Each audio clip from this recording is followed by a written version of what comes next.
Elsie Paroubek, 1906–1911, was a Czech-American girl who was a victim of kidnapping and murder in the spring of 1911. Her disappearance and the subsequent search for her preoccupied Illinois, Wisconsin and Minnesota law enforcement for 6 weeks. Her funeral was attended by between 2,000 and 3,000 people. The story of the girl's death, and especially her photograph in the Chicago Daily News, were inspirations for Henry Darger's immense fantasy novel The Story of the Vivian Girls. Background: Eliska was born in Chicago in 1906.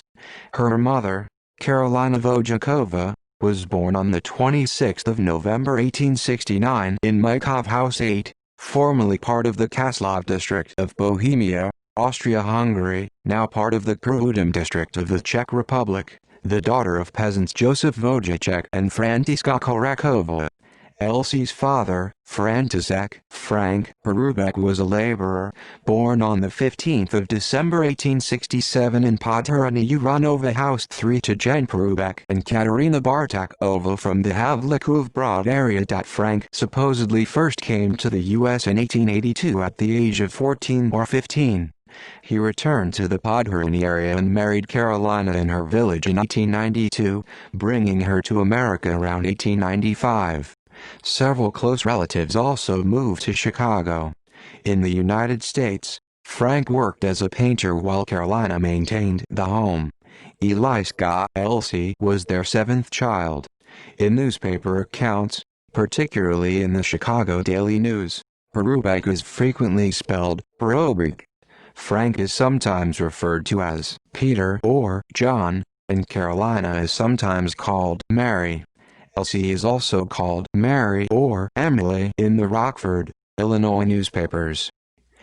Disappearance: on the morning of April 8, 1911, Elsie Paroubek left her home at 2320 South Albany Avenue in Chicago, telling her mother she was going to visit her auntie, Karolina's sister Julia Trampoda, around the corner at 2325 S. Troy Street. Turning left on 22nd Street and left again on Troy, she encountered her 9-year-old cousin, Josie Trampoda, and a number of other children who were listening to an organ grinder a short distance from Mrs. Trampoda's gate. When the organ grinder moved to the 23rd St. corner, the children followed him, but subsequently left while Elsie remained behind. Several hours later, Elsie's mother went to her sister's house to find Elsie had never arrived. As Elsie had many friends in the area, the women assumed she was visiting at another home, perhaps to spend the night and return the next morning. At 9 p.m. that evening, Frank Paroubek returned from work and went to police at the Hinman Street station to report her missing. Police initially agreed that she was likely spending the night with friends, but when she had not returned by the following morning, Captain John Mahoney took personal charge of the search. Romani people, as identified by the Rockford, Illinois Press, were suspected after a neighborhood child, John Jarowski, told detectives from the Maxwell Street station led by Inspector Stephen K. Healy that he had seen a gypsy wagon on Kedzie Avenue, a block west of Troy Street, with 2 women holding a little girl. The Chicago American repeated this story with the added detail that the girl seemed to be trying to get away and was being restrained. Also, that police had reason to believe this was a Black Hand kidnapping. There were several camps along the Des Plaines River near Kedzie and these were searched. Residents told investigators that one wagon had decamped and left on the morning of April 9. The "stolen by gypsies" theory gained credence because Elsie's disappearance was almost identical to that of Lillian Wolfe, who had been found with gypsies 4 years earlier. Elsie's father, Frank Paroubek, offered his life savings, $50, about $1,165 today, as a reward. Inspector Healy also ordered that drainage canals be dragged for the child's body on April 15, and Governor Charles S. Deneen asked the public to aid in the search. It was at about this time that Elsie's friend Emma Kubat, 14, told police she had last seen Elsie with the organ grinder. Detectives from the Maxwell Street station searched the Italian Quarter at West 14th and S. Halstead Streets, where it had been reported a child answering Elsie's description had been seen with an organ grinder. A full-length photo of Elsie appeared on the front page of the April 12 Chicago American. This photo, enhanced by artists, reappeared many times in the paper. On April 17, it was accompanied by photos of Frank, Carolina and Elsie's sister Julia. Investigation. Detectives Joseph, Cummerus, and Sheehan accompanied Frank Paroubek in his search for the departed wagon, which was initially believed to be headed for Round Lake, Illinois, a village about 50 miles northwest of Chicago, where 7 wagons were camped. Farmers in the area were alerted to be on watch. When local residents started asking gypsies about Elsie and attempting to search the wagons, they broke camp again and moved on to Volo, Illinois, 43 miles from Chicago. Volo residents reported a child matching Elsie's description and said she appeared to be stupefied or drugged and partly covered with a blanket. They also attempted to search the wagons, but the gypsies immediately broke camp and departed for McHenry, Illinois, about 60 miles northwest of Chicago. When police caught up with them at McHenry, they discovered the little girl was a gypsy and did not match Elsie's description. Meanwhile, Police Captain Mahoney assigned men to drag the drainage canals near Elsie's home on April 12 and again on the 15th. In several instances, a child was found in a camp who did resemble Elsie, such that even Frank was momentarily certain it was his daughter, and it would take some time to convince him it was a mistake. As late as April 24, when a little girl somewhat answering Elsie's description was found in a gypsy camp near 18th and South Halstead Streets, Frank fell to his knees and prayed. The reason for her capture was attributed by police to the natural love of the wandering people for blue-eyed, yellow-haired children. Elsie was consistently described as small, with light golden hair and blue eyes, wearing a red one-piece dress, lace shoes with laces rather than buttons, and black stockings. The little girl is described as having long curly golden hair, blue eyes, and pink chubby cheeks with a prominent dimple in each. At the time she disappeared, she wore a red hat, a red dress, black stockings, and high-top black boots. Chicago Daily News, April 12, 1911. She was a very pretty child, and passing strangers often stopped to pass admiring comment upon her. Rockford Daily Gazette, April 21, 1911. On April 17, Police Captain Mahoney received an anonymous phone tip that a child answering Elsie's description had been seen accompanying a man to a Western Springs, Illinois, hotel. Again, detectives dispatched to the hotel found nothing. Sycamore, Illinois, Police Chief Ogden accompanied Frank Paroubek to investigate gypsy wagons at Cherry Valley, Illinois, but found no child even remotely resembling Elsie. Meanwhile, Hinman Street Police fielded reporters' questions about a $500, nearly $13,000 in 2015 ransom note received by Carolina. They denied official knowledge of the communication, but admitted it might be true. On April 20, neighbors saw Frank Jr., age 6, lugging a pick and shovel out into South Troy Street and start digging. Upon inquiry, Frank said there had been a lot of construction on the street the day Elsie disappeared, and he had heard his parents discussing the possibility that she had fallen into a hole. As she struggled to climb out, she might have been buried under falling sand and gravel. Workers still fixing the street said that it was possible, but they would have noticed immediately. Meanwhile, people in the West End and a woman in Kings, Illinois, reported sightings of light-skinned girls traveling with gypsies. In the second week after Elsie's disappearance, Lillian Wolfe, age 11, came forward to offer assistance. Wolfe herself had been the subject of a similar manhunt 4 years earlier. She had been stolen by gypsies and held for 6 days, working as a beggar, until discovered walking behind a gypsy wagon by a farmer outside Momence, Illinois. She provided details of her experience of the culture's typical behavior and volunteered to lead a rescue party. One of the men who had kidnapped Lillian suggested asking Elijah George, who, he said, was king of the gypsies. Elijah George was found in Argyle, Wisconsin, and was brought to Joliet but failed to give the desired information, and was released. At that point, Inspector Healy again ordered the drainage canal dragged, along with a search of all wells and other places where Elsie could have fallen. On April 22, Governor Dineen released a front-page statement to the Chicago American calling on every person to aid in the search. Also on April 22, John Mutz, the town marshal for Trevor, Wisconsin, received a phone call regarding a blonde child in a nearby gypsy camp.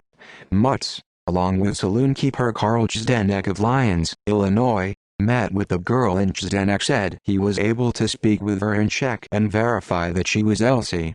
A Mrs. Alice Gould of nearby McHenry also identified the child as Elsie and said that gypsies had attempted to steal other children in the area. By April 23, Lieutenant John Costello of the Hinman Street station told reporters that every kidnapping clue had been exhausted. He was sure Elsie had been attacked and mistreated, was now dead, and her body hidden in the cellar of an empty house or deserted barn. He brought detectives to begin investigating empty buildings, barns, sheds, elevators, catch basins, and basements on or near South Albany Avenue. Several of the detectives brought spades, planning to dig in every plot of earth that appeared to have been recently disturbed. Inspector Healy joined in this search along with detectives Perry and Egan. At the same time, Costello sent 2 officers to the outskirts of the city on a lead which he had received by telephone but refused to reveal to reporters. Captain Stephen Wood of the Detective Bureau was having all gypsy wagons followed and wrote to every police official in the vicinity of Belvedere, Rockford and Junksville, Wisconsin to be on the lookout for Elsie. However, he too was now certain Elsie was either being held for ransom, had been in an accident and was either dead or in some hospital, unable to speak, or had been slain by some degenerate from one of the shanties in the alley near her home. Also on April 23, a neighbor told police that she had last seen Elsie around 11 a.m. on the morning she disappeared, still with the organ grinder and engaged in conversation with a man on the opposite side of the street whom the neighbor did not know. The following day's Chicago Daily News devoted a full column to the search, calling it one of the most extensive and far-reaching quests ever made for a missing child. 20 police officers and 100 volunteers were involved in Lieutenant Costello's search, covering a radius of about a mile of the Paroubek home. It was judged to be one of the most remarkable investigations of its kind because of the intense public interest, but also due to the huge number of child volunteers. Many described themselves not just as casual acquaintances or playmates, but as friends of Elsie. These children offered to look into out-of-the-way places for Elsie or evidence leading to her whereabouts. On April 29, Inspector Healy sent a detective to Zion City, Illinois, in response to a long-distance phone tip from the Zion City deputy sheriff. Again, a child resembling Elsie was seen in a gypsy camp, and again the child was found to be a gypsy. By April 30, the superintendent of schools, Mrs. Ella Flagg Young, had requested that all schoolchildren in the Chicago area organize neighborhood searches during spring break. Meanwhile, Frank Paroubek, in desperation, consulted a psychic who said that Elsie was in Argo, Wisconsin, possibly meaning to say Argyle, Wisconsin. Chicago politician Charles J. Vopica sent officers to the area she indicated, to no avail. The search jumped from Illinois to Wisconsin, and from Wisconsin to Minnesota, and then back again to Illinois, with no luck. A few days after Elsie's disappearance, Frank Paroubek began to receive anonymous, insulting letters. They were all written in English, which he could not read, so he asked neighbors to translate. The letters claimed that Elsie was hidden away by someone who hated the Paroubeks, accusing them of mistreating her. Frank was so infuriated by the accusation that he burned the letters. Nonetheless, Detectives Zahauer and Zalaski attempted to follow up on this lead. The Czech community rallied to support the Paroubeks. All Czech-speaking policemen were put into plain clothes and assigned to the investigation. The Chicago American revealed that not only Czech speakers were involved in this international squad, but police officers Ogalski, Polish, Ahrens and Richter, German, Macaulay, Irish and Alexander, English, were assigned because they each spoke several languages and would be better able to question every man, woman and child in the camps. The women's auxiliary of the Club Bohemia assisted in the search, creating an endless chain letter which was mailed to all parts of the city, with a request for recipients to mail copies to everyone they knew. Various Czech American politicians became involved. The Bohemian Charitable Association conferred with Mayor Carter Harrison, Jr. on April 22, then announced they would offer a reward of $500, nearly $13,000 today, and however much more could be raised. Mayor Harrison contributed $25, a little under $600 today, and sent out a special police squad from City Hall. A detachment also operated out of the Lawndale Avenue station in cooperation with the Hinman Street Police. Anton Cermak, then a Chicago alderman, said that if Miss Paroubek were not found by the time of the next city council meeting May 1, he would call upon the city council to offer an even larger reward. At that time, state laws did not allow the offering of a reward for the apprehension of kidnappers as it did for murderers. On April 26, Governor Dineen said he planned to ask the legislature to revise the statutes so that a reward could be offered by the state of Illinois in addition to the personal reward fund. Judge Adolph J. Sabath held several interviews with Elsie's family and also contributed $25, a little under $600 today, to the reward fund. By May 2, he had increased his contribution to $100, around $2,500 in 2015, and arranged meetings with Czech societies to find ways to increase the fund. Many sightings of girls in a red dress living in a gypsy camp were phoned into police and followed up. By May 1, police had all but abandoned the idea that she had been stolen by gypsies, and were returning their efforts to searching wells and dragging canals. Judge Sabath objected, saying that the police hunt was becoming listless because Elsie's parents were poor. He was being swamped with mail, most of it containing contributions to the reward fund, from all over the country, and increased his personal contribution to $100, around $2,500 in 2015 as well. Among the letters was one from Dr. G.T. Screeton of Carlisle, Arkansas, which read in part, "Dear Judge, in relation to the strange disappearance of Elsie Paroubek, I will say that a band of 40 gypsy men and 4 gypsy women with 18 children ranging in age from 3 months to 18 years were seen in the Union Station at Little Rock, Arkansas last week. All these children looked as if they were not of gypsy parentage. Meanwhile, Detectives Zahauer and Zalaski sought a man residing near Madison and Groby Streets, the suspected author of the anonymous, threatening letters Frank Paroubek had received. Lieutenant Costello, supported by Inspector Healy, flatly declared, Elsie Paroubek fell into the drainage canal from the Kedzie Avenue bridge or near it. She was not murdered. They believed the author of the letters to have witnessed this. By May 7, 25 gypsy bands had been searched and many false leads followed. Police Captain Mahoney announced his belief that Elsie was dead and that police would continue to search for her body. Also on May 7, Judge Sabath ordered an investigation of Frank and Carolina themselves, in search of anything in their past that might have caused someone to kidnap Elsie. Discovery.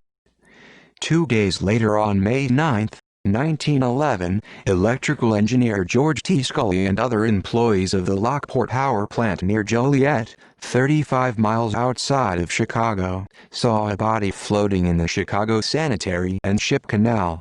At first, they thought it was an animal from one of the nearby farms, but 3 hours later, realizing it was a human being, sent out a boat to bring it to shore.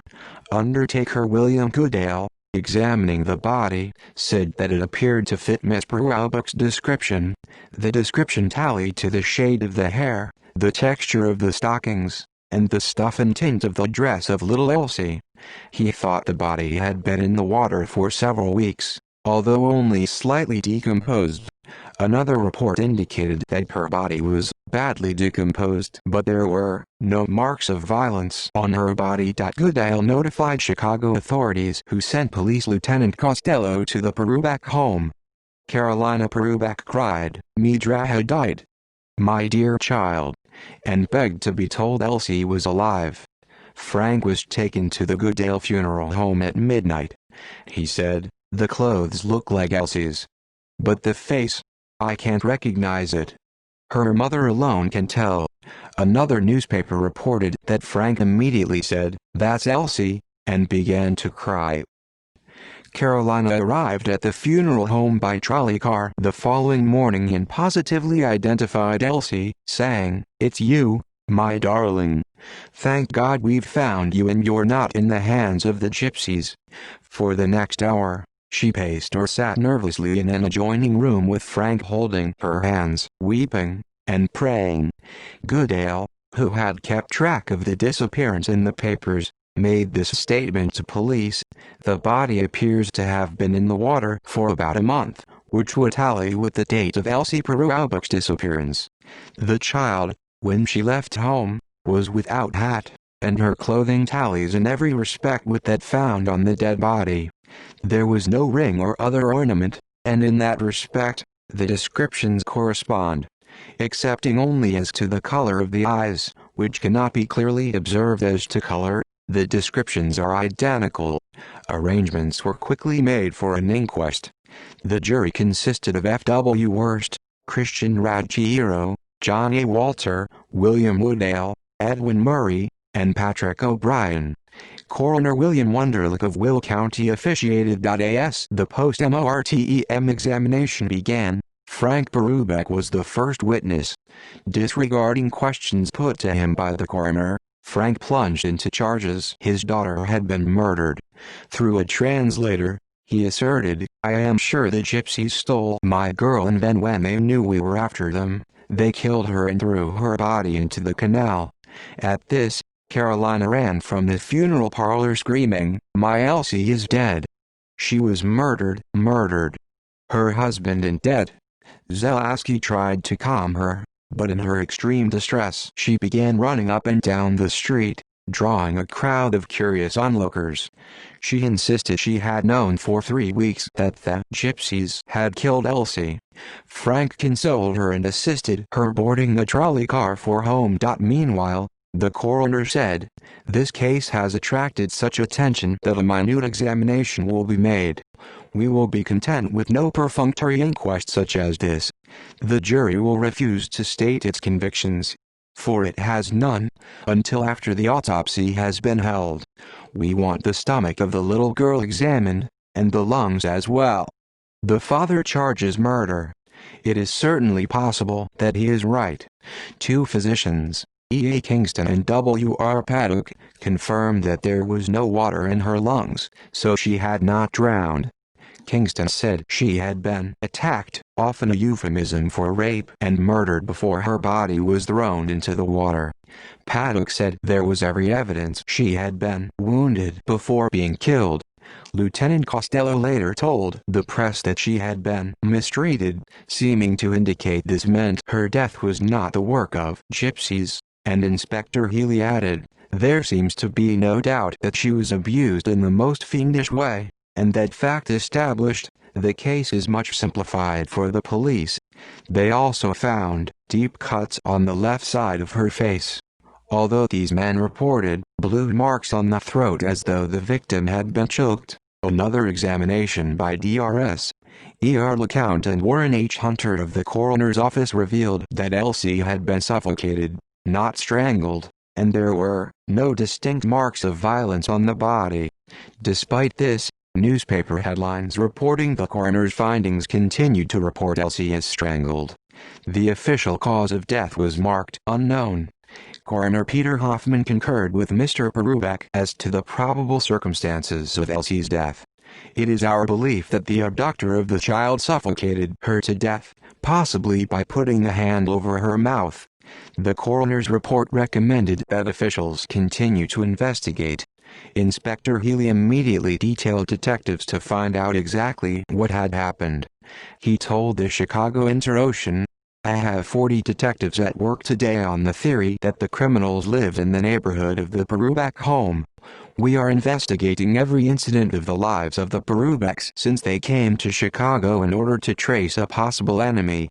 It will surprise me if the criminals are not arrested within a week." To the Chicago Tribune he stated, "We have one or two theories, but nothing specific enough to even talk about. I intend to place more men on the case tomorrow." Lieutenant Costello returned to investigating the anonymous letters. Meanwhile, the New York Times reported Hoffman's and Paroubek's theory as fact. On the evening of May 9, Carolina was calmer and gave an interview upon returning home. Surrounded by friends and neighbors, she told reporters, before the doctors found that Elsie's lungs were free from water and discovered reasons for believing she had been strangled, "I knew she had been murdered. A picture of the crime has been in my mind since the second week of her disappearance, and I am convinced that when the truth is known, as it surely will be, it will be shown that she was choked to death a week from April 8 when she was kidnapped on her way to visit her RNT. Carolina called upon authorities to find and punish the killers. Following the inquest, Elsie's body was brought home. Her uncle Frank Trampoda took charge of the funeral arrangements. Carolina told Judge Sabath that the search had exhausted the family's savings and they had no money to bury her. Judge Sabath gave her a check for $25, promising to raise more funds. Friends and family members continued to collect money for the Paroubek Fund.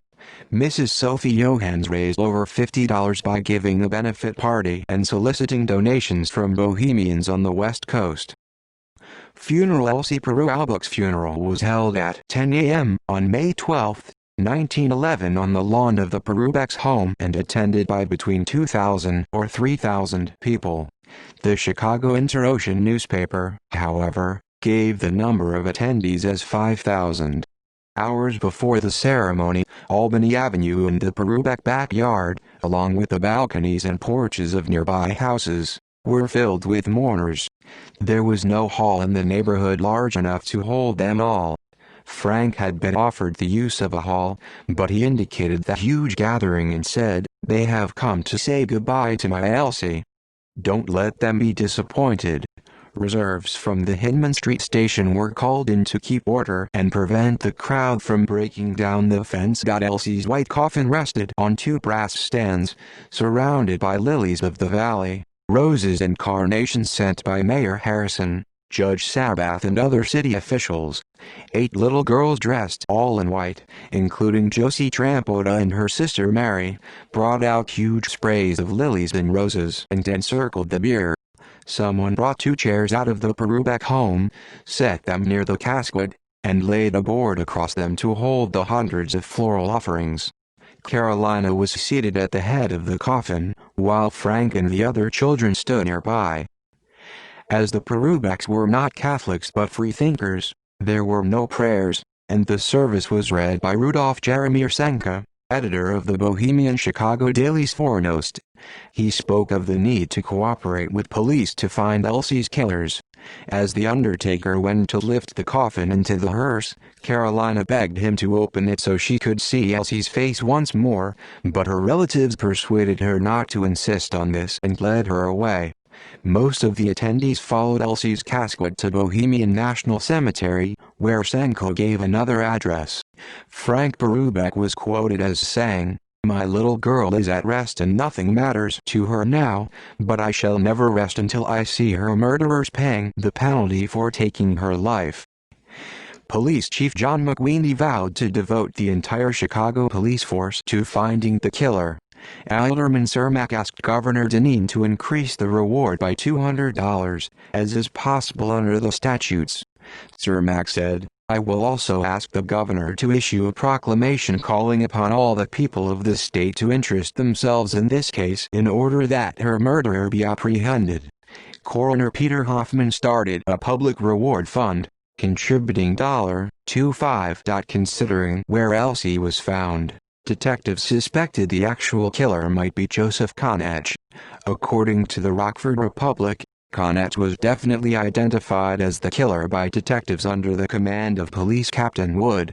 Described as a bearded bohemian and a hermit peddler, he was said to have frequently enticed little girls to his hut by the drainage canal on West 33rd Street and South Kedzie Avenue, about a mile and a half from Elsie's home, and had frequently been seen near the Paroubek home. Searching the shack, detectives found a green hair ribbon which they intended to take to Carolina for identification, along with indications of a small hole dug in the ground and an old hemp sack, which might have contained the body. The owner of the shack, Mrs. David Shaughnessy, advised police that she had complained to Conach about his bringing children around the house, and had evicted him on May 9. Conach threw himself in front of a train on May 10. 5 days later he was cleared of any wrongdoing. On May 13, the body of a well-dressed man was found in the canal at Willow Springs, some 20 miles from Lockport and 14 miles from Albany Avenue. He had no identification, only a Catholic holy card with a prayer in Polish, with the words "Sig. Hoff" written on it. Detectives believe this man also may have had some connection with Elsie's death. An anonymous letter was said to have been received by the detectives. The writer described having seen a little girl walking along the canal with a young man the day Elsie disappeared. On the same day, another loner living in a shack by the canal was identified as a possible person of interest. Mr. Kinsella, described as a religious enthusiast, was supposed to be demented. When he saw detectives Gormley, Slad, and Fronicki approaching his home, he took off running, making a move as if to draw a revolver. Calling out that they only wanted to question him, the officers fired their weapons into the air. After a 3-mile chase through gullies and underbrush, Kinsella escaped into the forest. On May 15, Frank Paroubek told police he had spoken to a man he did not know who told him he had seen Elsie late in the afternoon of April 8 on Kedzie Avenue, south of 28th Street, long after she was supposed to have been taken by the gypsies. Lieutenant Costello assigned detectives to find the man. The previous reported sighting of Elsie had her walking toward the canal on South Troy Street, a half-block south of her aunt's house. If the unknown man told the truth, Elsie was only 3 blocks away from a bridge.